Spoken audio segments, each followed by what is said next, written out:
Salve, salve! Estamos começando mais um Encontros Visuais e dessa vez temos aqui um convidado chamado Iver Lima que vai falar um pouquinho sobre sua trajetória, o seu fazer artístico. Iver, seja bem-vindo, meu caro. Muitíssimo obrigado por ter topado entrar nessa empreitada aqui que são os Encontros Visuais do Círculo da Imagem. Seja bem-vindo, meu caro. Opa, valeu, Pablo. Obrigado aí pelo convite. Um prazer. Sempre um prazer, assim, bater papo sobre cultura, arte. E eu acho que essa noite é bem isso, é mais um clima informal, a gente vai falar um pouco sobre minha trajetória. Acho que me apresentando aí para todos, todas e todes, né? Eu já trabalho com arte desde a década de 90, iniciei fazendo histórias em quadrinhos. Pelos 2000, ingressei nas artes visuais, participando de alguns salões oficiais de arte, exposições. E atualmente tem uma produtora cultural chamada Monstra, que também deriva de um coletivo que a gente tinha ali no começo dos 2000. Era um grupo, esse grupo fez várias exposições, várias ações de arte urbana, de intervenções. E aí a gente foi se profissionalizando até ter que ter um CNPJ oficial para poder dialogar mesmo oficialmente com instituições. Então, o resumo é isso, assim, basicamente nós somos um grupo de amigos que montou uma empresa de cultura. Essa jornada eu acho que talvez vá fazer com que a gente até tenha algumas dúvidas e um bate-papo no final. Eu fico imaginando, talvez, se for possível, a gente começa fazendo uma apresentação um pouco dessa tua trajetória e a partir daí, quando você terminar, a gente faz um bate-bola de, com certeza, algumas questões que vão sendo levantadas aí no decorrer. Pode ser? Tranquilo, pode ser sim. Então, vamos soltar a sua apresentação aqui e a partir daí, o palco é seu, meu caro. Opa, valeu, obrigado, Pablo. Vamos lá. O meu primeiro projeto, assim, coletivo, digamos, minha primeira ação como artista já foi em grupo. Em 1991, eu criei com outros amigos esse grupo aí, que é o Seres Urbanos. Basicamente é um grupo de fanzineiro, e mais ligado a artes gráficas, a quadrinhos, a cultura independente. E a gente tinha um sonho de viver fazendo fanzine, ser uma editora de fanzine ali nos anos 90, em pleno Ceará. Né? Não poderia ter uma ideia melhor, assim, mais brilhante do que essa. Né? Assim, mas a gente tocou, criou o grupo e esse grupo a gente teve muita sorte, porque ele acabou ocupando muitos espaços aqui na cidade de Fortaleza. A gente conseguiu fazer fanzines que tinham uma tiragem de uns 500 exemplares, que para dentro do circuito independente, principalmente na década de 90, é uma tiragem bem grande. E com esse grupo a gente fez várias ações, além de publicar os fanzines. Uma delas está aí na próxima tela, que é a mídia Xerox, que foi a nossa primeira exposição. Essa mídia Xerox, a gente pegou o nosso acervo de década de 90, a gente se correspondia com fanzines de várias partes do país e alguns países. Então a gente pegou o nosso acervo, fotocopiou em formatos grandes A3 e fez uma proposta junto ao Museu de Arte da Universidade Federal aqui do Ceará para fazer uma exposição com esse material, como se fosse um panorama da produção independente nacional a partir do nosso acervo, da nossa troca de correspondências. E aí foi a nossa primeira, digamos, incursão assim para dentro de um museu, né, dentro de um espaço oficial. Até então a gente estava ali muito no circuito, aquele circuito independente, mais, né, bares, pequenos locais, né. Para a gente foi a primeira vez também que a gente entendeu o que era, digamos assim, fazer uma exposição dentro de um espaço assim que já tem uma tradição, né, de exposição de arte e tudo. A nosso segundo evento também foi no Museu de Arte da UFC como exposição e foi esse Energetic Zines. Esse evento já é um evento que o MZK, que é o Maurício Zufo Kuhlmann, que é paulista, organizava em São Paulo, uma exposição internacional de fanzines. A gente resolveu trazer ela para cá, para Fortaleza, tudo, e entrou em contato com ele, usou o mesmo nome, e a ideia era fazer uma edição da exposição aqui, e foi o que aconteceu, né? Basicamente, a exposição foi feita da mesma maneira que a mídia Xerox, com o nosso acervo de publicações independentes fotocopiado, e também a produção desses painéis aí que a gente fez para dar uma dinâmica na montagem da exposição. Então, a gente já começou a entender um pouco como apresentar o trabalho dentro de um espaço, né, dentro de um museu. A gente começou a testar novas possibilidades, e esses painéis grandes, digamos, foi a nossa primeira adaptação a cuidar de uma expografia, de um ambiente expositivo. A gente fez várias outras exposições, mas essas, digamos assim, foram as nossas principais sobre fanzines, né? Mais à frente, a gente tem já essa minha primeira exposição individual, e ela foi contemplada dentro do edital de programação do Centro Cultural Banco do Nordeste. Como eu falei um pouco no início, eu comecei a trabalhar ou a me inserir nas artes visuais nos 2000, e em 2005 eu estava realizando essa primeira exposição minha. Foi a primeira vez que eu também fui aprovado dentro de um edital assim, cultural, de uma instituição, para fazer uma exposição. Ela deriva também dos quadrinhos, que é essa Madame X, é uma personagem de quadrinhos que eu já fazia as histórias em quadrinhos. Hoje em dia virou disco da Madonna, mas na época era um nome que eu tinha tirado até de um filme, acho que da década de 30, 40, que eu vi, achei legal, e surrupiei para virar uma personagem de quadrinhos. Essa exposição, ela já funcionava num formato de instalação. Na próxima imagem a gente pode... eu peguei esses grandes balões de publicidade, que tem a ver com essa estética, tanto da retícula, né, dos quadrinhos, daqueles quadrinhos década de 50, 60, e nesses balões eu pintei mesmo. Os desenhos que eu tinha, eu fiz a pintura neles. Eles não foram plotados, a ideia era realmente trabalhar com pintura, e eles ficavam suspensos.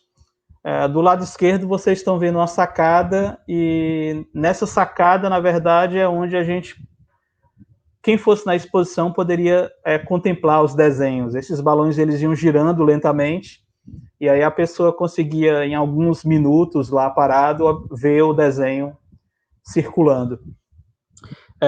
Então já foi uma exposição que eu tenho o meu lado de histórias em quadrinhos, né, mas eu não queria só mostrar as histórias em quadrinhos, então eu pensei em como adaptar isso para uma instalação mesmo, né, como transformar isso numa instalação dentro de um espaço.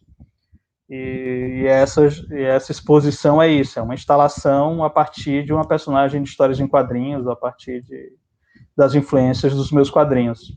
É como se eu me apropriasse do meu próprio trabalho, se a gente pode falar assim. Na outra, também no Centro Cultural Banco do Nordeste, a gente fez essa exposição que o Luiz Sá é um cartunista cearense aí do século passado. Ele publicou principalmente no Rio, na década de 30, 40, e ele é o criador daqueles personagens Reco Reco, Bolão e Azeitona, que estão nessa imagem. E em 2007 foi o centenário dele, e a gente montou essa exposição.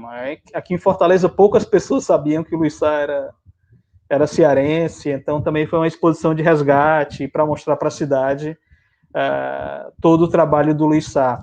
Foi um artista multi mesmo, ele foi o primeiro artista a trabalhar para cinema. Ele fazia os cartoons dos jornais, quando era cinejornais ainda, que passavam antes dos filmes. Então foi um cartunista, foi um desenhista, um artista bem completo de sua época, e que tem uma história muito interessante, e a gente fez essa homenagem ao centenário dele. Conversou com a família, conseguiu um material bem raro para trazer para Fortaleza. Foi foi um trabalho que a gente tem muito orgulho de ter feito.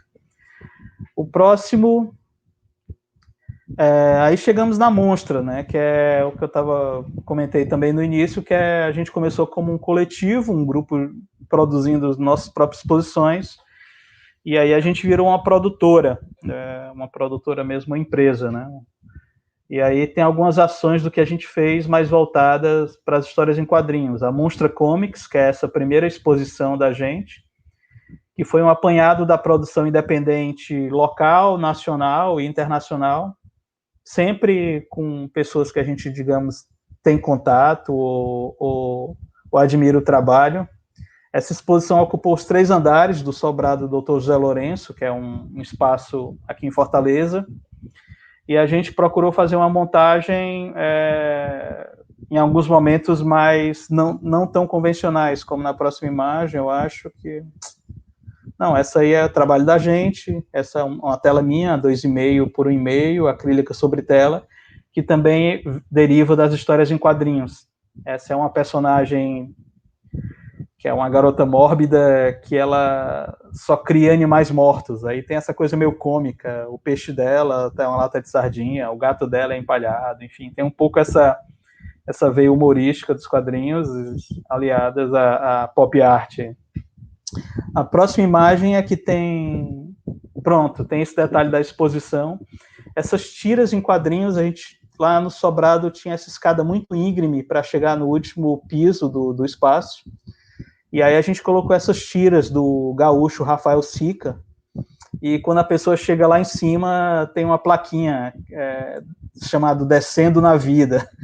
A gente fez uma exposição individual do Rafael Sica dentro da exposição, e ela também está aí porque 10 anos depois a gente vai fazer uma exposição do Rafael Sica. Desde essa época a gente queria fazer uma exposição dele aqui em Fortaleza, e esse foi a nossa primeira, digamos, parceria, né? Ele já estava dentro da Monstra Comics. E, bom, vamos para frente, que eu acho que tem muita coisa para mostrar aí. Tem essa HQCE, que é um projeto de exposições que a gente fez dentro de gibitecas. Essa aí está dentro da Gibiteca de Fortaleza, e a gente montou também dentro da Gibiteca de Nova Olinda, da Casa Grande, que é um projeto do Allenberg Quindins. Então, nessas 2 gibitecas tem painéis da produção cearense e um recorte de 1930 a 2010, que foi quando a gente fez essa exposição. É uma exposição permanente. A ideia é que as pessoas nessas gibitecas tenham acesso o que foi produzido aqui no Ceará dentro desse período. Lógico que é um recorte, lógico que é um resumo, e lógico também, como já faz 10 anos, que já merece aí uma nova reformulação, né? A gente tem que refazer essa exposição. Bom, vamos lá para o próximo. Desenho Matic, LT Limitada. Aconteceu no Sobrado também. E aí já foi trazendo o Jaca e os Imbres, que são 2 artistas aí que a gente admira muito. A gente conseguiu fazer essa exposição deles aqui. Eles vieram e produziram coisas, fizeram uma espécie de residência dentro do espaço, onde eles produziram a parte do material que está exposto, trouxeram a parte e produziram outra parte aqui. Inclusive, na abertura, que acho que é a próxima imagem, a gente tem eles aí produzindo ao vivo, os fanzines, tudo, em que as pessoas puderam comprar a preços bem acessíveis. É importante frisar que, assim, os 2 são grandes nomes e os 2 estavam em galeria, né? O Jaca na Choque Cultural e os Imbres na Logo, e eram artistas que já tinham aí os seus valores altos, então eles toparam fazer essa ação, e quem foi na abertura pôde comprar originais deles a preços bem acessíveis mesmo, assim. Então a Monstra também tem isso, de democratizar o acesso à arte, e trazer esses 2 gigantes para cá também foi outra coisa que a gente se orgulha muito, porque são 2 caras de suma importância dentro da produção do desenho gráfico brasileiro, né, para a gente, 2 mestres mesmo do desenho, e foi demais, assim, para a gente foi realizar um sonho trazer esses caras e montar uma exposição deles aqui em Fortaleza. Na imagem seguinte, Aí a gente chega aos seres urbanos numa exposição que, na verdade, é uma exposição por conta de um livro. A gente compilou o material dos seres urbanos, aquele grupo que existiu de 91 a 98, pegou uns quadrinhos desse grupo, e aí lançou um livro. E por conta desse livro, a gente fez essa exposição, onde a gente colocou ali toda a memorabilia do grupo, e era uma exposição que a gente também fez para lançar o livro dentro de um espaço de arte, que também aconteceu no Sobrado. E cada fanzine da gente a gente transformou num trabalho de recorte. A gente pegou o fanzine, fotocopiou, ampliou, remontou. Então, cada trabalho desse que tem na parede, na verdade, é um fanzine nosso transformado numa colagem.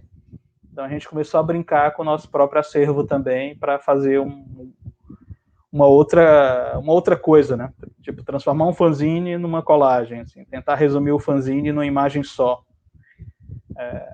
A exposição basicamente era isso e mais o nosso material de memorabilia que estava nos expositores. Fora dos seres urbanos, a gente chegou na exposição do O Ordinário Rafael Sica, que aí, em 2008, a gente tinha colocado ele dentro da nossa primeira exposição de quadrinhos coletiva mundial, que é a Monstra Comics.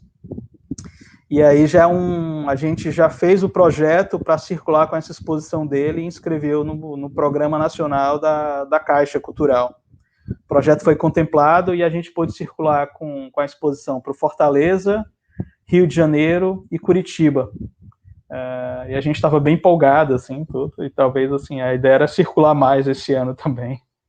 Mas, enfim, é uma exposição que a gente está com ela montada e a nossa ideia é rodar mais o país. A gente pensou em cada Bahia, cada área dessa tem uma série do Sica, e dentro dessa casa que vocês estão vendo aí no centro, tem aquelas tiras da série Ordinário, que são aquelas tiras que na outra exposição estavam coladas na escada. Aí a gente fez uma área só para elas, e tem essa brincadeira também, de ter uma exposição dentro da outra, né? Lá fora tem um apanhado geral da produção dele, e dentro dessa casa é específico a série Ordinário, que são umas séries de tiras em quadrinhos sem palavras, em que o Sica se destacou nacionalmente através de um livro lançado pela editora Companhia das Letras. Isso já é a versão do Rio de Janeiro. É uma exposição também que tinha espaços como aquele lá do canto, na outra sala vai aparecer melhor a imagem, que funciona como uma instalação também, em que nesse expositor tem uma história em quadrinhos do Sica ensinando como você fazer uma história em quadrinhos coletiva, e as pessoas tinham acesso a cadernos aí onde elas iam construindo uma história em quadrinhos durante o período da exposição. Então, esses cadernos eram renovados sempre que lotavam de desenhos, e é uma instalação assim, interativa, com o público, onde as pessoas que passavam pela exposição podiam construir uma história em quadrinhos, seguindo ali umas regras instituídas pelo Sica. E essa é a montagem de Curitiba, onde a gente vê essa mesa aí, com as crianças produzindo, o Sica produzindo um painel ao vivo, que era outra característica desse projeto, que é em toda edição, o artista produzia um painel ao vivo no dia da abertura. E é isso, assim, a nossa ideia é muito de aproximar o artista do público também. A gente gosta muito desses momentos em que a pessoa está ali acessível, que as pessoas possam conversar, não só aquele formato mais convencional de bate-papo, sabe? Assim, a gente gosta muito de desmitificar mesmo, assim, a pessoa ter acesso ao artista produzindo. A gente acha isso muito significativo, muito importante, assim, a pessoa vê como a pessoa desenha, no caso do desenho. Então o Sica é bem bacana, porque o Sica produzia esses grandes painéis em poucas horas. Ele tem um desenho muito rápido, então é quase uma ação, assim, é quase uma performance, mas um live paint, assim, essa lógica das pessoas verem um artista criando ali do zero. Da próxima, a gente chegou nos Quadrinhos Impossíveis, que também é outro projeto que reúne quadrinistas do país todo. A gente também aprovou dentro do edital de programação da Caixa Cultural. E aí a gente fez uma edição no Rio de Janeiro e uma edição em Fortaleza. E esse projeto reuniu feira com os independentes, onde as pessoas... a gente convidava pessoas locais de cada cidade, no caso aí o pessoal do Rio, junto com os convidados nacionais, e a gente faz essas feiras de produção independente, que é onde circula basicamente hoje a produção de quadrinhos nacional. Elas estão muito nessas feiras, né? A gente não tem mais... tem, os quadrinhos mais comerciais, industriais estão nas bancas, assim, ainda mais, digamos, grande parte da produção mesmo nova está circulando nessas feiras independentes que funcionam pelo país, né? Essa aí foi a do Quadrinhos Impossíveis no Rio de Janeiro, e essa aí é a edição Fortaleza, né? Em todas as duas edições a gente fez um formato de debates, bate-papos com os artistas e a feira.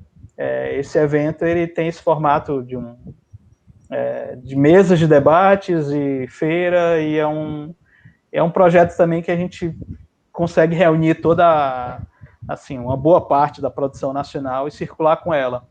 Também é outro projeto que a gente quer circular pelo país, e a gente conseguiu, através desse edital, fazer Rio de Janeiro e Fortaleza.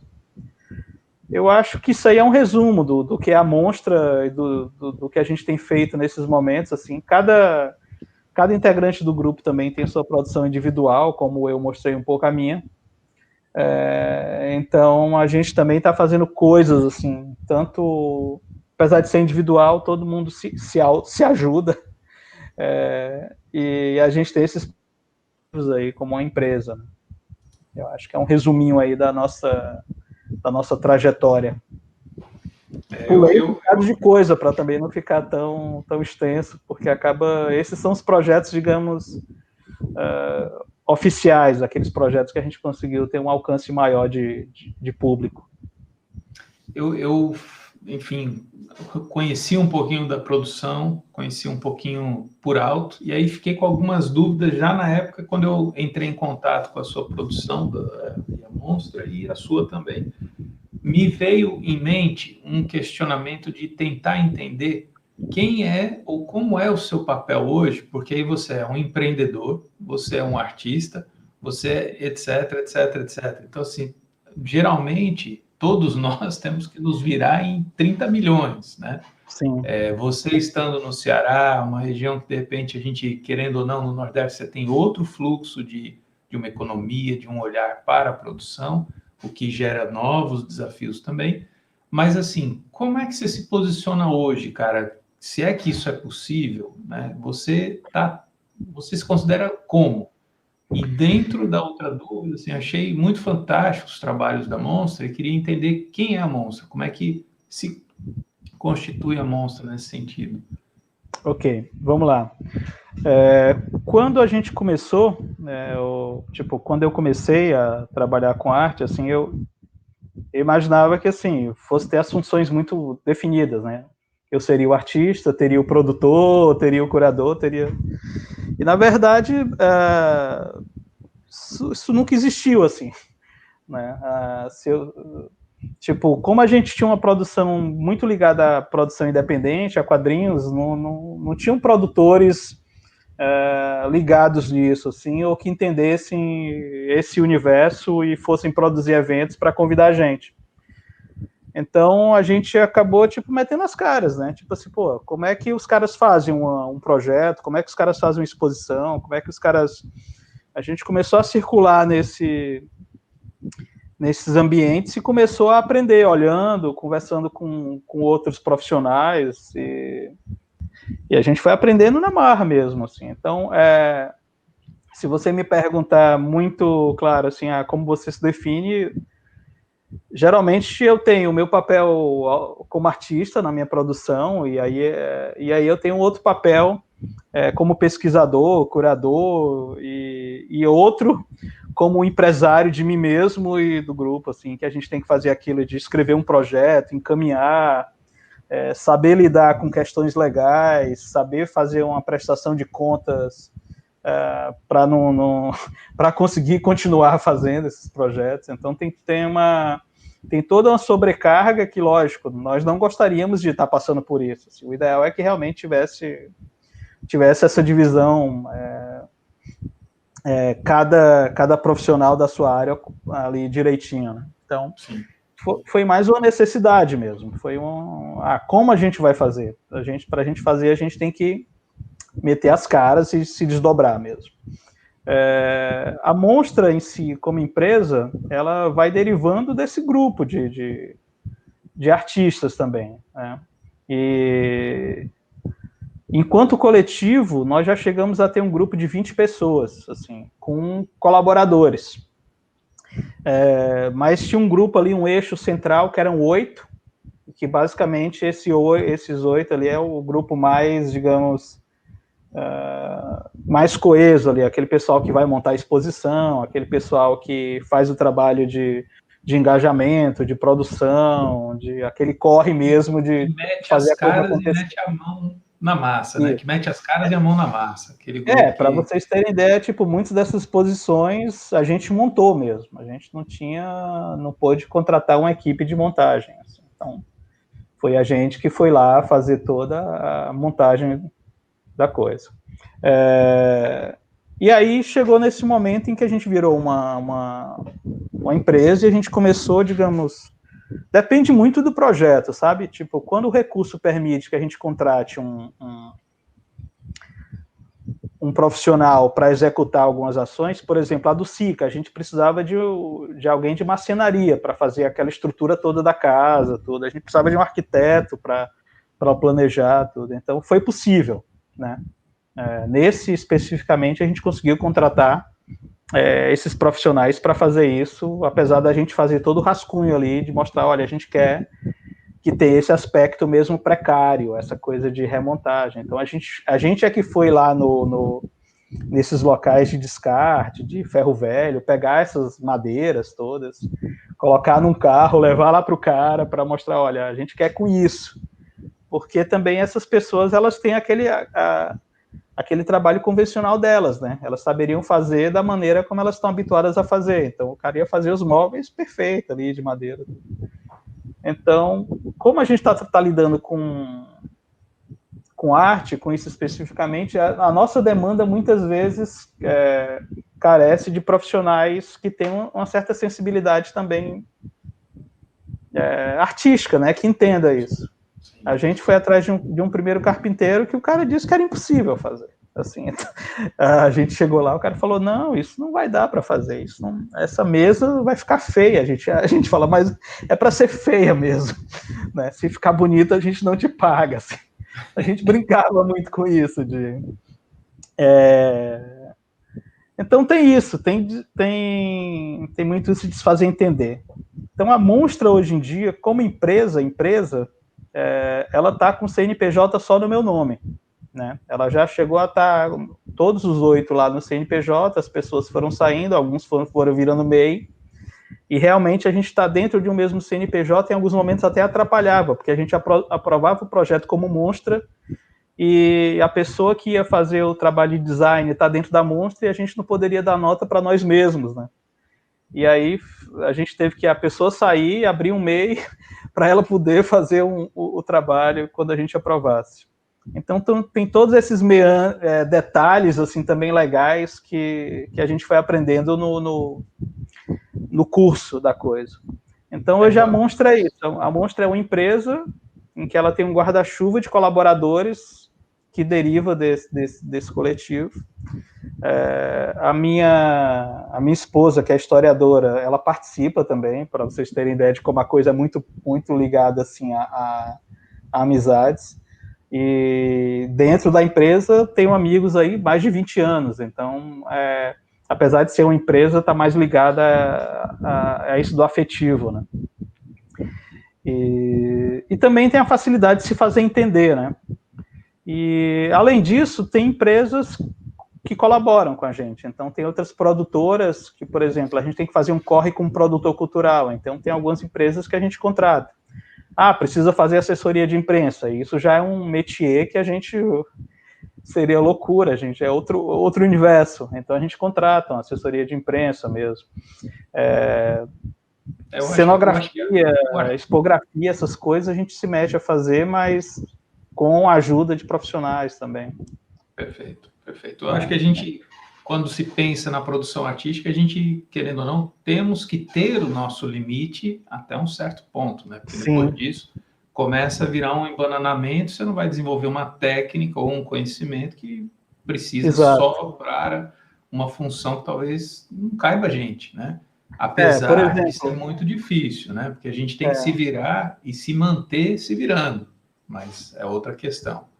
nos primeiros vídeos, a gente mesmo documentava e editava, a gente pegou tutorial para aprender a editar vídeo, tal, fez toda essa loucura. E hoje em dia a gente já tem assim uma equipe só de audiovisual que vai lá, um fotógrafo mesmo que a gente está sempre com a gente documentando. Então a gente já tem esses colaboradores que são assim pessoas que estão com a gente aí há uns 10 anos, produzindo junto, então já existe uma certa também facilidade, porque tem isso também, né? Você às vezes você chama a pessoa e você já deixa na mão dela, você já não se preocupa muito em quando você trabalha com um grupo, é muito bom, porque você fala, ó, quero foto X, assim, assim, solta o cara vai lá e resolve, você não precisa ficar preocupado. Perfeito. O que é complicado quando você trabalha sempre procurando novos profissionais, né? Às vezes, assim, você pega um profissional que vai executar de uma maneira que não era aquela adequada para aquele projeto, porque também tem isso, né? Existem projetos e projetos. Uma sintonia natural que tem que surgir. Eu fiquei pensando que, assim, particularmente, eu tenho uma relação com esse universo coletivo de um certo caminho, né? Eu venho acompanhando e próximo do grupo de teatro, que o teatro em si, quando se faz em grupo, né, eles são um coletivo muito coeso. Então, dentro do grupo, você consegue perceber que fulano faz tal coisa, Beltrano outra, e assim por diante. E isso faz com que aquele ecossistema fique estável, fique harmônico, né? Isso foi uma escola muito importante para mim e, ao mesmo tempo, foi uma situação de conflito quando eu me deparei com uma área, que no caso minha fotografia, é muito individual. E aí você se depara com um universo coletivo que não necessariamente funciona desse mesmo jeito que é um grupo de teatro. E aí, quando você coloca que desde o início, né, da sua exposição, você já coloca que estar no coletivo, permanece no coletivo, a minha questão é de onde vem a vontade de você e dos outros estarem de forma coletiva? Como é que vem isso, por exemplo, na sua vida? Isso surgiu como? Tá. Eu na adolescência ali, eu li aquela revista espanhola El Víbora, e eu achava, é uma revista de quadrinhos, e eu achava fantástico essa revista, porque você ia passando as páginas e tinha vários estilos de desenhos ali, várias propostas, tudo, mas tudo estava dentro do bem coeso dentro daquela revista. E desde essa época eu pensei assim, poxa, se um dia a gente for fazer uma revista, seria legal que fosse assim, né? A gente mostrando todas as possibilidades assim de desenho, de narrativas, e não só aquela maneira convencional como a gente via nos gibis de super-heróis, por exemplo, nas bancas. Então, para mim, tipo, isso de você ter ser mais abrangente, você mostra a cultura de uma geração.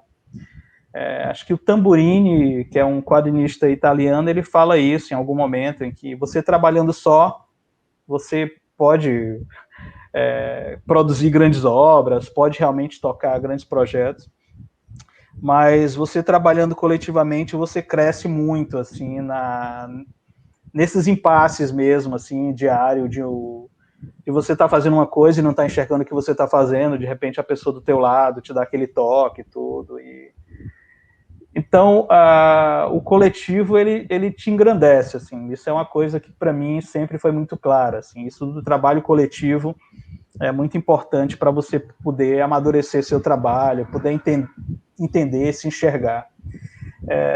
E trabalhando coletivo, você cumpre uma função que é você se colocar mesmo no local do outro, né? Tipo assim, eu tô aqui na minha produção individual, mas a pessoa aqui do meu lado está produzindo a dela, e eu tô olhando a dela, ela tá olhando a minha, E, de certa maneira, um influencia o outro, mas também um observa o que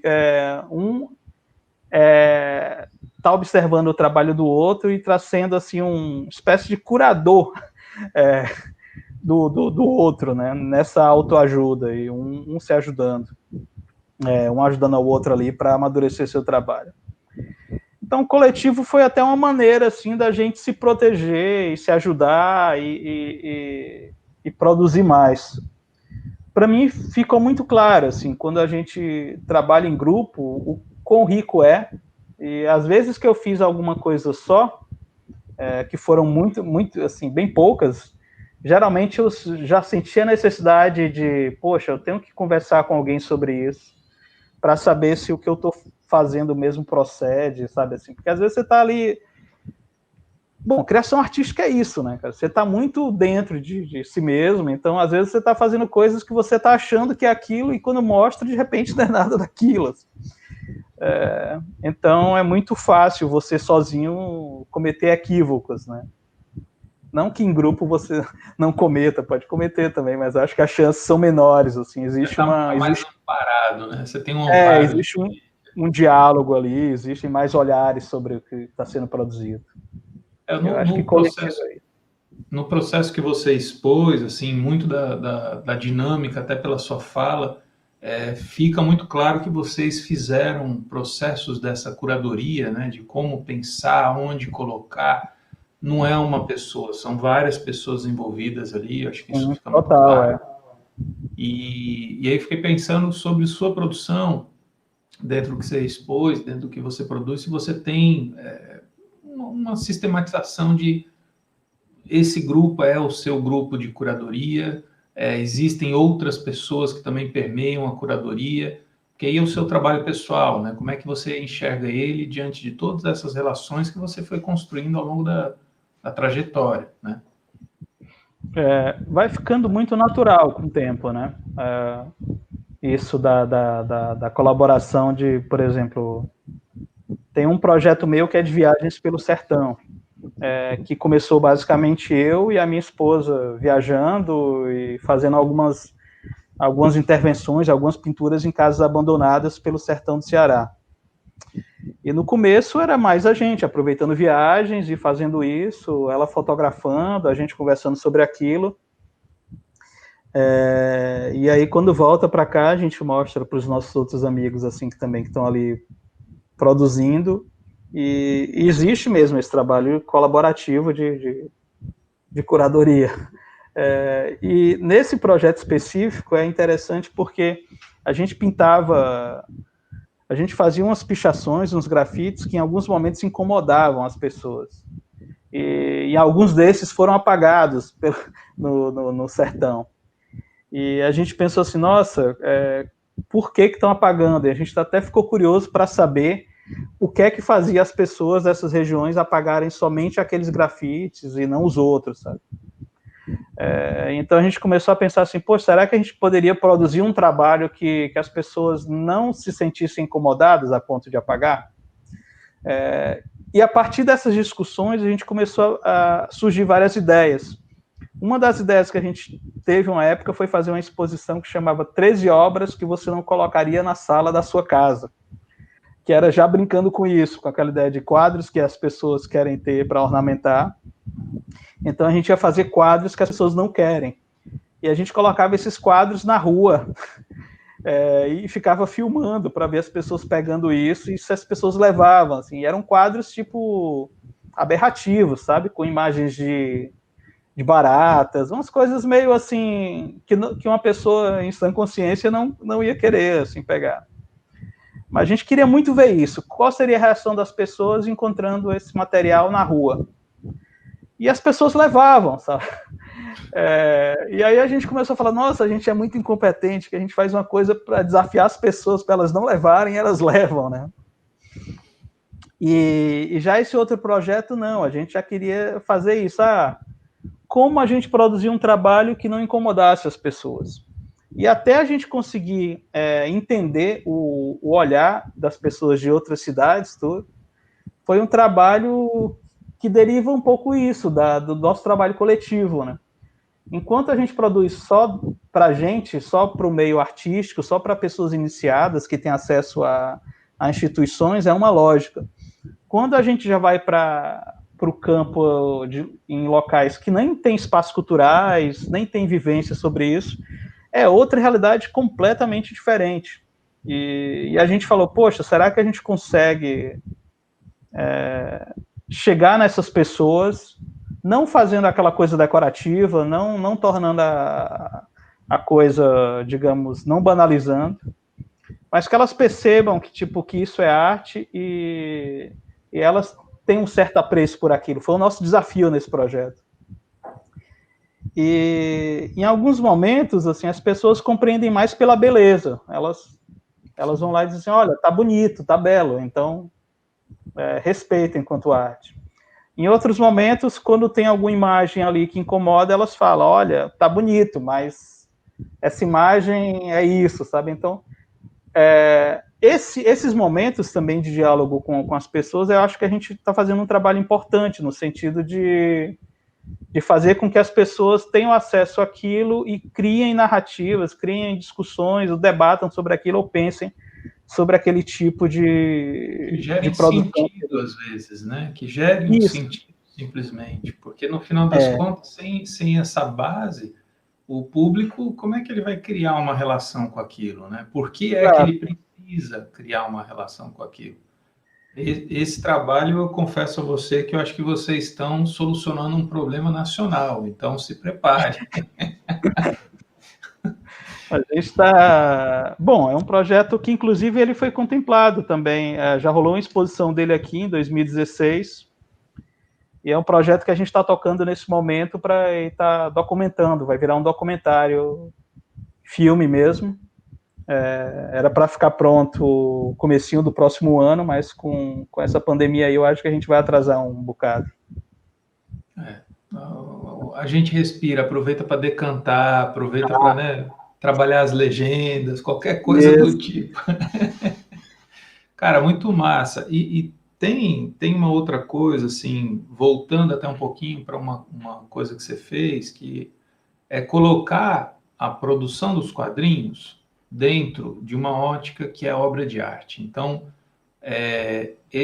tem dois saltos aí que eu acho que são interessantes para a gente comentar. Um é quando você entende esse mecanismo, né, de transição, que na verdade, enfim, onde a gente consegue entender que aquela obra, quadrinhos, que é visto como quadrinho de um jeito, de repente vira uma obra de arte, portanto, ocupa a galeria, ocupa as salas expositivas, tem todo um pensamento para uma exposição ali, enfim. E a outra coisa que eu acho que também é importante são as soluções de lugares para a gente existir, né? Esses dois pontos eu acho que você também traz dentro da sua trajetória, dentro do seu repertório, uma coisa importante para a gente deixar. E queria escutar um pouquinho mais de você. Primeiro, desse momento de entender o quadrinho como arte, e também em seguida esse espaço que a gente tende a precisar ocupar constantemente, né? Sim. Bom, as histórias em quadrinhos, para mim, sempre assim, foi claro que é uma linguagem artística das mais difíceis de você dominar. Eu nunca gostei muito dessa produção mais industrial, assim, de industrial no sentido que eu estou falando dessa produção mais mercadológica, né? Dessa coisa mais tipo os quadrinhos enlatados, essa coisa muito produzida dentro de fórmulas, assim. Eu sempre gostei muito da produção onde a gente vê ali a mão de quem está fazendo, o ponto de vista de quem está produzindo aquele trabalho. E aí, quando a gente... Então, a gente já tem um foco, assim, numa produção que já, digamos, já está mais próxima das artes do que desse modelo aí de indústria, né? Quando a gente foi expor esses trabalhos dentro de instituição, lógico, a gente percebeu que o diálogo ali era outro, assim. A gente só chegar e colocar... levar os originais, botar ali dentro de expositores, quadros, ok, tem um valor histórico, tá? A pessoa vê como é um original de um trabalho, mas de certa maneira o quadrinho ele se faz no formato de um livro, né? Assim, ou online. Atualmente você vê ali o produto, ele se apresenta daquela maneira. para um espaço tridimensional, expositivo, a gente realmente pensou nisso. Como a gente faz essa transição? Né? Como a gente sai desse modelo, digamos, convencional? Como a gente tira uma coisa do papel, leva para outro, e como a gente consegue escapar disso também? Né? Como a gente consegue tornar aquilo... Porque a palavra não é só, digamos, com essa ideia de um espetáculo, não é isso, na verdade. É como você consegue entender o que aquele quadrinho diz e como adaptar ele para uma realidade de uma exposição. O do Sica, todos aqueles móveis, aquela casa, eram bancos, expositores, eram todos feitos de maneira precária mesmo, de maneira reaproveitável. Por quê? Porque as histórias dele tratam muito com isso, da decadência, de pessoas em situação, muitas vezes, de perrengue. E aí a gente tem todo um universo ali que justifica aquilo. Quando você vê os quadrinhos e vê aquele ambiente, é tudo muito coeso, assim, você tem As coisas conversam, né, entre si. Exato, né? Não está gratuitamente, né? Perfeito. Então a gente tem muito essa preocupação também, de como não ir no caminho fácil, né? Como não tornar a coisa só espetáculo pelo espetáculo, da pessoa ir entrar ali e se encantar, porque é muito fácil você entrar na cenografia, né? Você tornar banal, é muito fácil, assim. Se você perder a mão, você faz uma coisa assim. E essa é uma preocupação que a gente tem constantemente, assim. Isso é que também é uma coisa legal em grupo, porque às vezes um dá uma ideia e o outro fala, cara, isso aí não tem muito a ver com esse universo, então isso é um outro ponto legal. Eu acho que esse é um fator, assim. A tua outra pergunta de como isso de ocupar esses espaços e como levar ele para esses espaços, né? Porque você mostra a ideia de feira também, né? E eu acho que essa Isso. coisa de feira, eu me preocupo em tentar compreender um pouco isso, porque assim, a gente vai além, né? A gente não tem um espaço, mas a gente vai além, a gente constrói um espaço para ocupar, para existir, seja A lógica é economicamente. essa mesmo. Total. Eu acho que você resumiu bem, assim, é isso. Na falta do espaço, a gente tem que criar, né? Então você vê que os quadrinhos, principalmente essa mídia dos quadrinhos, ela tinha ali nas bancas, até a década de 80, seu principal local de circulação e venda. Nos anos 90, a gente chega às livrarias, e aí tem as graphic novels, que usa esse termo para transformar as revistas em livros e colocar ali para um outro público.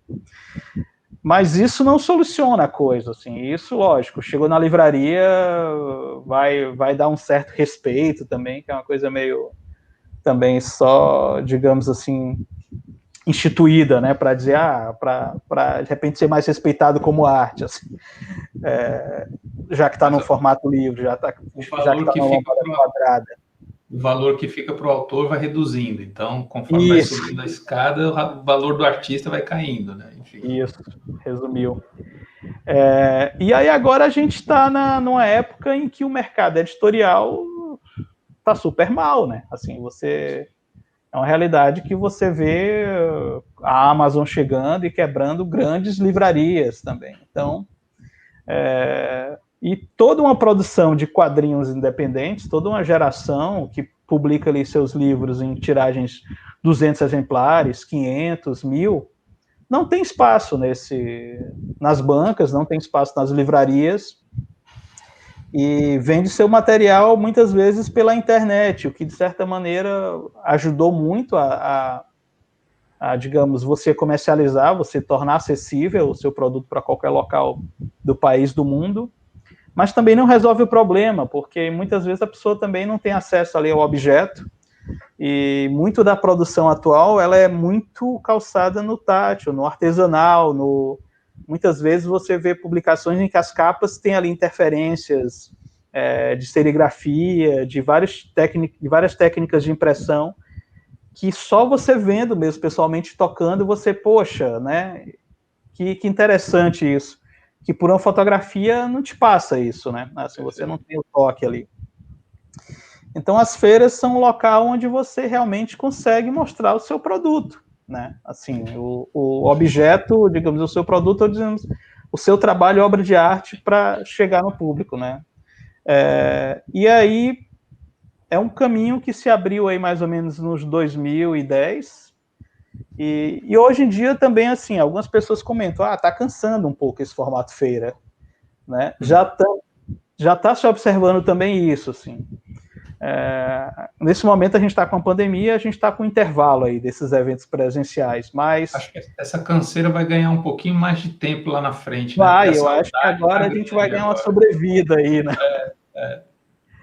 Não, eu queria aproveitar a comentar, porque assim, a feira, ela junta, não só em geral, né? As feiras em geral, ela junta a produtora ou a editora independente. Portanto, quando se monta aquela ideia de banquinha, você tem um conteúdo vasto nessa mesa, que vai Total. de ilustração, que vai de publicação diversificada também. E uma coisa que eu acho que dá para a gente perceber é que as feiras pegaram geral, assim, foi uma coisa que propagou no Brasil, né? Começa Sudeste, pipoca para todo quanto é canto.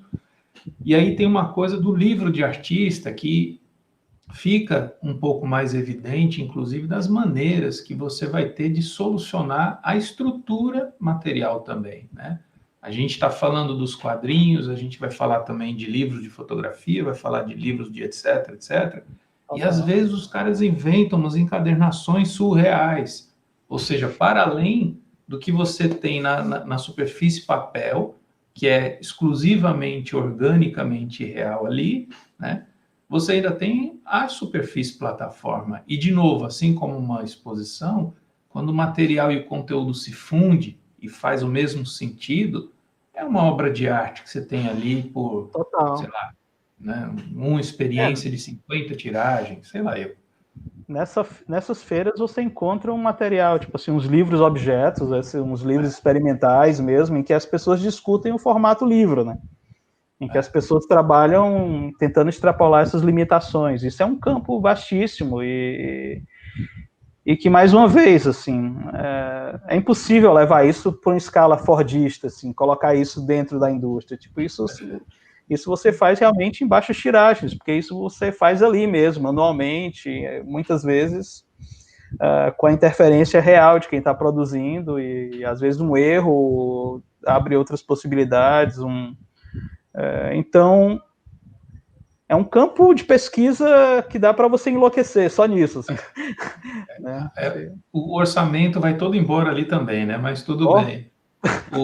A gente tem um caminho, na verdade, duas coisas, né? Um já passou por aqui no círculo, que foi o Leandro Assis, que faz uns quadrinhos no Instagram, e aí ele optou por entender que aquela é uma plataforma. Eu acho que digitalmente termina sendo uma grande ferramenta de abrangência, de visibilidade. Claro que eu particularmente sinto falta do material físico, mas o conteúdo que ele gera ali atrai atenção, chama atenção, enfim, faz o seu papel e faz sua crítica, né? Ele tem um trabalho um tanto quanto crítico. E a outra coisa, e que eu acho que também tem estado em crescente processo, é o catarse da vida, né? As formas de financiamento coletivo parece que ocuparam um vão que talvez tenha ficado nessas mudanças de mercado com as bibliotecas, ou com as livrarias, as bancas, enfim.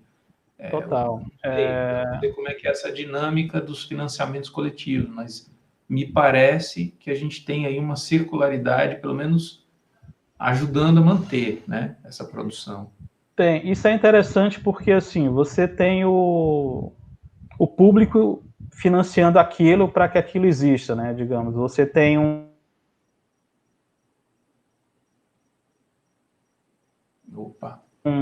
te banca para que você produza aquele material, para que você lance aquilo. O outro ponto também é porque os próprios editais, eles têm umas certas burocracias e umas certas exigências que muitas vezes bloqueiam isso. Por exemplo, dando um exemplo prático, esse livro da Gente dos Seres Urbanos, a gente escreveu 2 vezes primeira vez que a gente escreveu, a gente foi taxado de pornográfico pela comissão.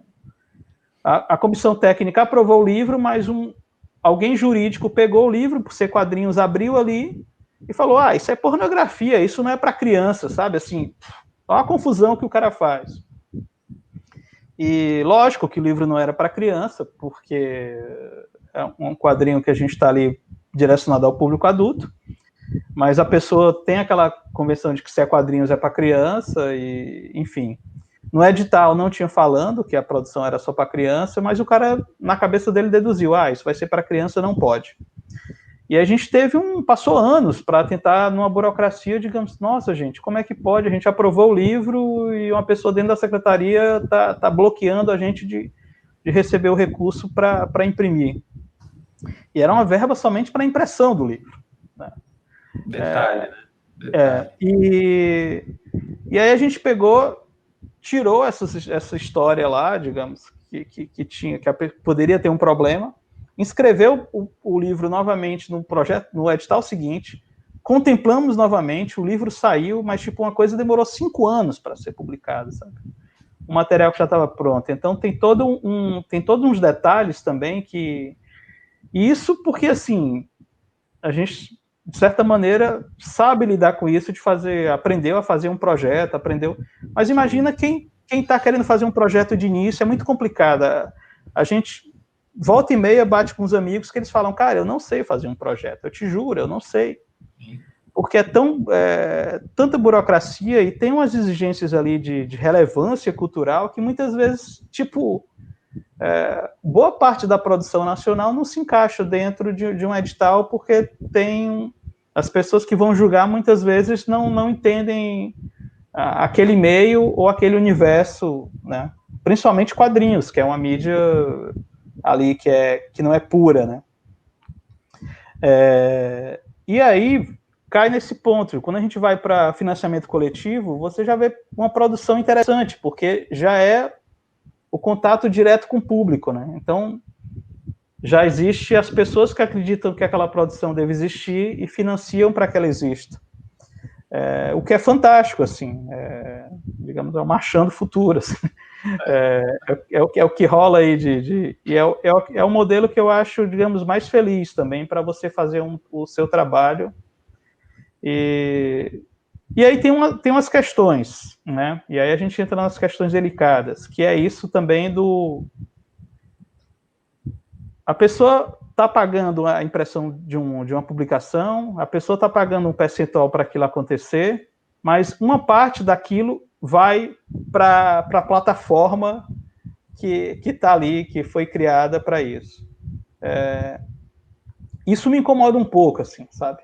Esses modelos de negócios que uma parte do dinheiro vai para alguém que a gente não sabe quem é, assim. Né? E geralmente, assim, eu acho que esse percentual ele ainda é muito enriquecedor. É a lógica da pessoa, do iFood, né, também. Tipo assim, é um percentual que a empresa lhe paga, então, ou Uber, enfim. E aí a galera se empolga muito, porque isso está solucionando as coisas. Em parte, sim, mas tem alguém ganhando muito dinheiro com essa solução, né? E eu, particularmente, eu acho que esse percentual ainda está muito desigual, né? Isso me incomoda particularmente, assim, e alguns amigos. Mas, dentro das soluções que a gente tem no momento, eu acho que acaba sendo a mais ainda fácil de ser realizada. Sim, porque você fazer um projeto tem tanta burocracia que realmente... a gente já fez alguns projetos bem no início em que a gente se meteu em roubada, assim, a gente não sabia alguns detalhes, a gente fez e quando, digamos, saiu o recurso não dava para a gente fazer o que a gente pretendia, porque a gente não calculou algumas coisas. No final das contas, a contrapartida era tão grande que a gente teve que botar recurso nosso, então a gente entrou numa parceria que muitas vezes a gente já não tinha e a gente teve que arranjar. No final das contas, a gente se dá conta, e nesse momento, quando a gente passa por essas experiências, né, dá os tropeços da vida, a gente se dá conta de por que é que deve ter surgido uma faculdade de produção cultural e, portanto, um curso que forma técnicos ou habilitados ou, enfim, em produção cultural. Ou seja, não somos os artistas, produtores culturais. Isso é completamente necessário e preciso. E é a lógica do... Mas quando você vive num local que tem uma deficiência disso, por exemplo, abriu agora a Lei Aldir Blanc nacional, né? E aí as cidades tiveram, principalmente as cidades do interior daqui do Ceará, eles tiveram que abrir um edital às pressas, e as pessoas não sabem fazer um projeto. As pessoas realmente nunca fizeram um projeto, né? E também não vão ter necessariamente quem vai olhar do outro lado para aprovar os projetos artísticos com as suas devidas qualidades, porque vai acontecer várias ocasiões de olhar um quadrinho e não entender que o quadrinho pode ser para diversas idades. Sim. Né? Por exemplo. E aí tem essa deficiência. Então, é mais do que necessário a gente ter essa cadeia produtiva formada, né? A gente realmente ter pessoas que trabalham nisso, que tenham experiência e expertise daquilo. Então, é lógico que cada projeto desse você tem que ter ali o seu setor administrativo, que vai saber controlar direito impostos, que vai saber fazer aquilo, o setor jurídico, que vai entender o que a gente está fazendo para se resguardar. Mas, pelo menos a nossa realidade aqui, eu digo sem medo, assim, eu acho que 95% não tem isso, né?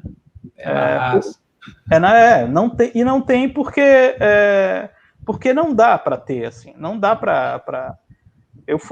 a gente teve um projeto que a gente foi ter um apoio jurídico, assim, e o valor da verba não cobria. Assim, a gente querendo, não tinha como, né? Então, tem detalhes também, sabe, que aí precisam ser discutidos e colocados em pauta. Eu acho que é uma discussão boa para... Você traça alguns pontos que aí eu até acho que a gente tem futuros desdobramentos, né? Como eu sempre falo para todo mundo, uma vez que passa aqui pelo círculo da imagem, você se torna também o círculo da imagem, ou seja, vai surgindo novos desdobramentos aqui com as coisas. Mas, assim, pensando em todas essas óticas e esses pequenos deveres de casa que vão surgindo na tua fala, como é que a gente pode apontar agora para pensar assim, tá, e essa galera que está chegando? Né? A molecada já está numa era que o digital está muito mais presente, a estrutura do papel pode ser outra. Somado a isso, essas confusões do meio que a gente precisa, ou seja, uma subsistência de parte incentivo, parte mercado e etc. Como é que é esse panorama, já para a gente, inclusive, dar o recado final, na verdade, dar o seu recado final, já com o dever de casa para soltar da nossa mão? São várias realidades, né? Eu acho que a gente entender que são várias realidades. Assim, você pode se especializar em uma delas e ficar muito bem obrigado ali, né? Digamos, você pode, digamos, se financiar através de crowdfunding, de catarse, desses... Isso aí pode ser um caminho, e só isso já ser um universo grande para você se envolver. Quando a gente fala em produção cultural como um todo, como aprender a lidar com editais, tudo, eu acho que aí entra um outro problema, que é a falta de formação e a falta também de um diálogo entre instituição e profissionais para que evite alguns problemas, né? Muitas vezes, assim, um edital ele é feito e ele está tão cheio de pegadinhas que a instituição sabe que os artistas não vão dar conta daquilo, né? Então, também existe um certo descaso nesse sentido. Então, exige que o artista entenda de leis, entenda de administração, quando muitas vezes a pessoa não entende mesmo, né? Então, isso eu acho que, de certa maneira, quem devia solucionar isso seriam as instituições, né? As secretarias de cultura tinham que ter esse dever de casa, digamos assim, olha, como a gente pode fazer de uma maneira que o artista realmente tornar isso democrático, porque tem todo o discurso de que os editais são modelos democráticos, mas não são, né? Porque a pessoa que não mora na capital, ela não consegue fazer um projeto e ela não tem esse contato com outros produtores para saber fazer um projeto. E se ela for depender de alguns produtores, ela também vai depender de alguém, né? Ela não entende o processo, ela está dependendo de alguém, então ela tem que confiar em alguém. Então a gente abre margens para alguns ruídos aí. Então eu acho que, assim, para tornar esse processo democrático, eu acho que isso é responsabilidade das instituições. Elas deviam se organizar no sentido de seminários e discutir, opa, será que realmente o que a gente está falando que é democrático é democrático? E eu acho que aí tem toda a discussão que não se faz só. O que são as instituições? A quem elas servem, né? E aí tem uma certa união dos artistas, que é outro engodo, né? Como unificar uma classe que por si só é desunida, né? Você citou aí os fotógrafos que trabalham muito isolado, né? Quando você faz um fórum de fotógrafos, de artistas visuais, de escritores, você vê ali poucas pessoas participando, e geralmente dá briga, né?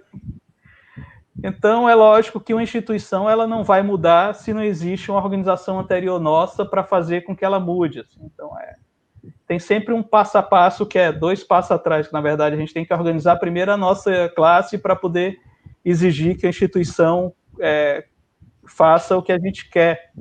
Porque, na verdade, para eles atenderem uma reivindicação nossa, a gente tem que saber o que é que a gente quer, né? Acho que esse é o ponto principal. Muitas das vezes eu converso com alguns amigos artistas que são ótimos como artistas, mas que não entendem muito esse diálogo, né? E é meio triste, assim, porque eu vejo que, na verdade, não é culpa deles, né? Mas que o trabalho deles vai ser completamente difícil de concorrer no edital, e isso me incomoda muito, sabe? Me incomoda no sentido de, poxa, então, para uma pessoa dessa, o edital, que é o campo democrático, não existe, né? Sim. Então, para essa pessoa, vai ser o mercado mesmo, ele vai ter que vender o trabalho dele, encontrar o mercado dele por conta própria, né? Ou essas ações, assim, de políticas públicas, elas não vão assistir essas pessoas. Eu acho que isso é uma discussão muito, muito delicada nesse momento, assim. Eu acho que, ainda mais num país que a gente que a democracia é frágil, né? A gente tem aí a prova viva que é inacreditável como a gente tem uma democracia realmente frágil. Então a gente está falando de um segmento que depende muito de interesses políticos. Sim. Né, a gente tem que ter leis específicas para a cultura. Isso é uma luta que aí para ter leis específicas para a cultura, a gente tem que sensibilizar a classe política para que elas entendam aquilo como uma cadeia produtiva. Aí já foge até do trabalho do produtor, né? Aí já vai aí já entra em outra questão, né? Mas isso é uma coisa que, por exemplo, o secretário de Cultura daqui estava levantando essa questão de ter uma lei específica para a cultura, conseguiu dar um passo grande de aprovação nesse sentido, assim, mas a gente vê que é uma mobilização que muitas das vezes os artistas não estão compreendendo. Né? Sim. O quão importante é essa pressão ali para que isso aconteça. Né? Eu acho que tem todo um ponto delicado aí, que a gente tem uma classe que realmente não se entende em muitos momentos profissionalmente, politicamente, enfim, tá um pouco fora de sintonia, assim, tanto até mesmo em questões comerciais mesmo, assim, né, de como saber valorar o seu trabalho. Eu vejo, assim, eu estou aqui no Rio Grande do Norte, aí eu vejo algumas coisas ao redor, né, assim, o que a gente tem de mudanças nesse sentido? A molecada que vem chegando e trazendo suas novidades, eles estão naquele ritmo de fazer acontecer, né? Então, sim, eles estão percebendo claramente que, por exemplo, indo por um caminho de incentivos fiscais, de editais, leis e é um rolê tão grande, sabe? É um negócio tão distante que, bicho, às vezes tem muita gente que está produzindo de outro jeito. Que outro jeito é esse? Existe uma nova tentativa de entender o mercado com um outro jeito também de se perceber ele. Então, de que maneira essa produção ele coloca como produto, de que maneira essa produção ela obrigatoriamente passa por diversos canais e camadas para subsistir a criação, né, Sim, total. dessa pessoa. E isso começa a desenhar, por exemplo, os universos coletivos de uma coexistência, né? Aí eu fico olhando e falo, peraí, será que esse crowdfunding que de repente está rolando lá numa escala grande, pode ser que esteja rolando numa escala pequenininha e próxima, o suficiente para o cara pensar em trocas, enfim. O fato é, a arte, ela tem uma zona de desconforto que parece que é histórico do ser humano. Ao mesmo tempo, ela é fundamental para que a gente consiga nutrir as nossas almas, né? Sim, Eu percebo claramente que a gente está agora, nesse momento, nessa grande transição de uma era digital, enfim, pegando o bonde de diversas coisas que estão acontecendo ao mesmo tempo e pode ser que a gente esteja criando uma coraça diferente, né? No total. que me diz Mas tem um um ponto olhar... também, Pablo, que eu só acho importante e delicado, que é o seguinte: quando você se exime de preocupação com políticas públicas, com, Perfeito, né, perfeito. você também dá margem para que você perca ali uma discussão que é muito rica, né? Perfeito. Essa geração mais nova também tem isso, de, é muito difícil e pronto, então dane-se. Mas eu acho que é obrigação nossa, assim, ocupar esses espaços. Porque isso faz parte mesmo da gente se autoafirmar como o setor artístico como algo importante e significativo e que merece atenção, porque, como você bem frisou, a arte está dentro de uma necessidade de cidadania mesmo, né? Então, ela tem a importância de educação, de saúde, enfim, uma necessidade nossa, básica mesmo, de crescimento e filosófico. Então, quando a gente pega esse ponto de, vou encontrar meios mais fáceis, e isso é muito difícil e deixa para lá, a gente também está dando munição para o inimigo acabar com políticas públicas para desenvolver esse setor. Isso é bom que todos saibam. Então, acho que o artista tem que entender o seu papel. Eu acho que ele tem que ir para a guerra, ele tem que ocupar esses espaços. A gente trabalha com arte independente e para a gente seria muito mais confortável ficar dentro do circuito independente, digamos. A gente pega o universo do Rafael Sica, né? É muito difícil a gente levar um trabalho dele para dentro de uma instituição, é muito difícil, né? A gente tem que fazer um projeto em que a gente tem que, no projeto, educar uma pessoa que vai pegar aquele projeto para que ela entenda o que é aquilo, a importância daquilo, traduza aquilo para ela, porque muitas vezes aquilo vai soar muito estranho para a pessoa que está analisando o projeto. E aí a pessoa vê, nossa, isso é importante para um certo grupo de pessoas e pode ser importante para um número maior de pessoas. E o Estado tem por obrigação de apoiar isso, assim, né? Então é um desafio muito maior do que você pegar digamos, algo instituído e colocar dentro de um espaço, né? Claro, claro. E eu acho que esse é o nosso papel, assim. A gente não se exime disso, a gente vai lá e faz isso, porque a gente sabe que é a maneira de fazer. Eu também encontro muito a turma nova falando, Weaver, eu fiz umas camisetas e eu estou me lixando para editar, sabe? Como se as camisetas fossem bancar a trajetória da pessoa. E eu falo, ótimo, o cara encontrou uma solução de dar uma grana, de se manter ali produzindo. Perfeito, isso é um empreendedorismo. Ótimo, a pessoa entendeu muito bem como gerir seu negócio. Mas quando ela se exime de entender questões como essa, de políticas públicas que envolve algo maior, eu acho que ela está muito próximo da ignorância, assim, na ignorância no sentido de facilitar para que os lobos venham e ataquem o galinheiro frágil da Termine nossa. o resto, né? E termine o resto. Termine o resto, exatamente, né? A gente tem que Fantástico. entender, quando a gente conversa em grupo, assim, a gente fala muito isso, a gente tem que entender o papel do artista, assim, a gente tem que entender o que é que a gente está fazendo. A gente, tipo, algumas pessoas, acho que o Dahmer falou isso, que às vezes você faz uma tira lá e aquilo é humor, né? E as pessoas colocam, é uma tira de humor, tem que ser engraçada. Para quem acha que aquilo tem que ser só engraçada, não está entendendo nada ainda, né? Porque tem subleituras ali que são bem profundas e tocam em questões da existência humana. Tipo, você pega uma tira, isso para citar algo institucionalizado, assim, tipo Mafalda, né, do Quino, que faleceu recentemente. É bom que todos saibam que o Quino nunca publicou Mafalda nos Estados Unidos. Por quê?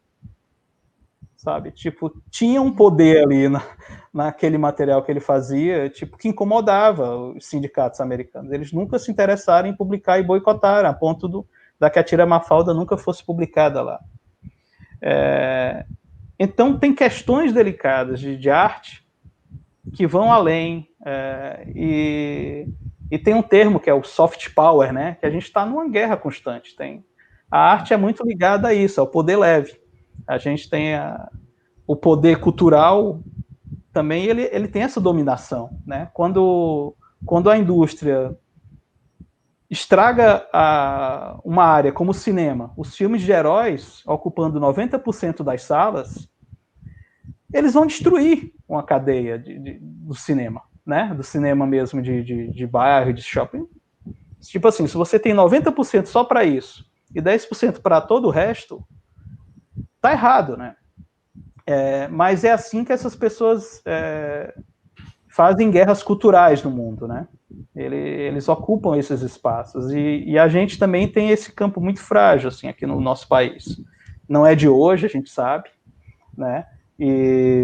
Mas quando isso acontece e a gente não entende por que isso acontece, aí entra outra questão, né? Aí pronto, aí você entregou tudo, né? Porque existem... Por que isso acontece? Aí a gente volta para toda aquela história. Qual é o papel do artista e por que isso está acontecendo? Né? E aí, quando você vai ver, isso está acontecendo por questões mercadológicas, mas também questões de ordem pública, né? De benefícios públicos que são instituídos para essas grandes corporações. Que, na verdade... Civilizatórios. Isso, né? Praticamente. Eu acho que é muito delicado, assim, é uma conversa que a gente tem que ter constantemente, a gente tem que ter olho aberto e a gente tem que estar é diária a batalha, né? Eu acho que o mundo ele é cíclico, então a gente não pode relaxar, né? É muito fácil a gente perder benefícios, e nem é benefício, mas eu digo perder direitos, né? É muito fácil. Né? Para conquistar é muito difícil, mas para perder a gente está tendo a prova viva que é muito fácil. Perfeito. Então, se o artista se exime disso, eu acho que ele, como artista, ele é deficiente no sentido de se entender como artista. Eu acho que é um ponto básico de você se entender como artista mesmo, hoje em dia. Pois, meu compadre, eu vou lhe pedir agora para fazer a consideração, porque depois dessa acabou, chega, não vou deixar esse dever de casa aqui para o próximo momento da gente. Fantástico, fantástico. Queria demais agradecer a tua participação. Acho que esse teu olhar é um olhar que acrescenta aqui para a gente, nesse mosaico de conteúdos que a gente vem construindo, um pouco dessa relação, né, do quadrinho para um pensamento muito além do que a gente imagina ser. Então, agradeço demais você ter reforçado essa abertura de entrada para a gente começar a conversar um pouquinho sobre quadrinhos aqui. E lhe peço para fazer as considerações finais para a gente dar tchau. Opa, Pablo, valeu, cara. O convite, o bate-papo é sempre, como eu falei, assim, sempre um prazer.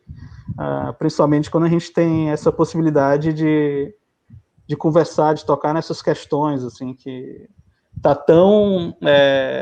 são tão essenciais e que a gente encontra esses campos agora com a internet, mas que a gente não vê acontecendo muito na mídia convencional, né? Eu acho que esse debate que a gente está tendo aqui, ele tem que se espalhar para a mídia, para fundamental mesmo que também aconteça na academia e que a gente consiga realmente fortalecer isso, porque isso é um trabalho de base, né? Essa discussão que a gente está tendo aqui é um trabalho constante mesmo, de base, para que a gente tenha aí um campo para a produção artística mais frutífero e mais... Nunca vai ser tranquilo, né? Nunca vai ser tranquilo. A arte em si só já é isso, de um romper o que o outro faz. Assim, eu acho que essa inquietação faz parte dessa nossa jornada, mas eu acho que é isso. Assim, eu acho que são discussões pertinentes, eu acho fundamental esse campo aí que vocês estão abrindo e é muito bacana participar disso, assim, né? Espero que a gente tenha outras oportunidades para se encontrar, conversar mais e, enfim, fazer alguma coisa junto. Enquanto virtualmente a gente faz essas mesas aqui, vai trazendo mais rodadas de conversa, mas presencialmente logo mais. Não é possível que isso aqui também não modifique, né? Seria Mas, perfeito. cara, muito obrigado mesmo. Quero deixar aqui também a ideia de que qualquer link que venha a ter no decorrer do seu trajeto, que você queira colocar no descritivo do vídeo, a gente deixa isso aqui lá no canal do YouTube. Aproveito para todo mundo, né, acompanhar o seu Instagram que está ali junto, monstra.art, está aqui embaixo na legendazinha. E, obviamente, fazer o merchan, né? Assina o canal, compartilha, aquela coisa toda, enfim, todos vocês que estão assistindo agora e vão continuar assistindo os outros vídeos. Bom, eu volto a falar, uma vez que todos passam por aqui, vocês se tornam parte do círculo. Então, meu caro, essa prosa está só começando, a gente já deixou um dever de casa massa aqui, e agora é tocar o barco. Obrigado, cara. Obrigado mesmo. Valeu mesmo. Obrigadão. Abraço aí para todos.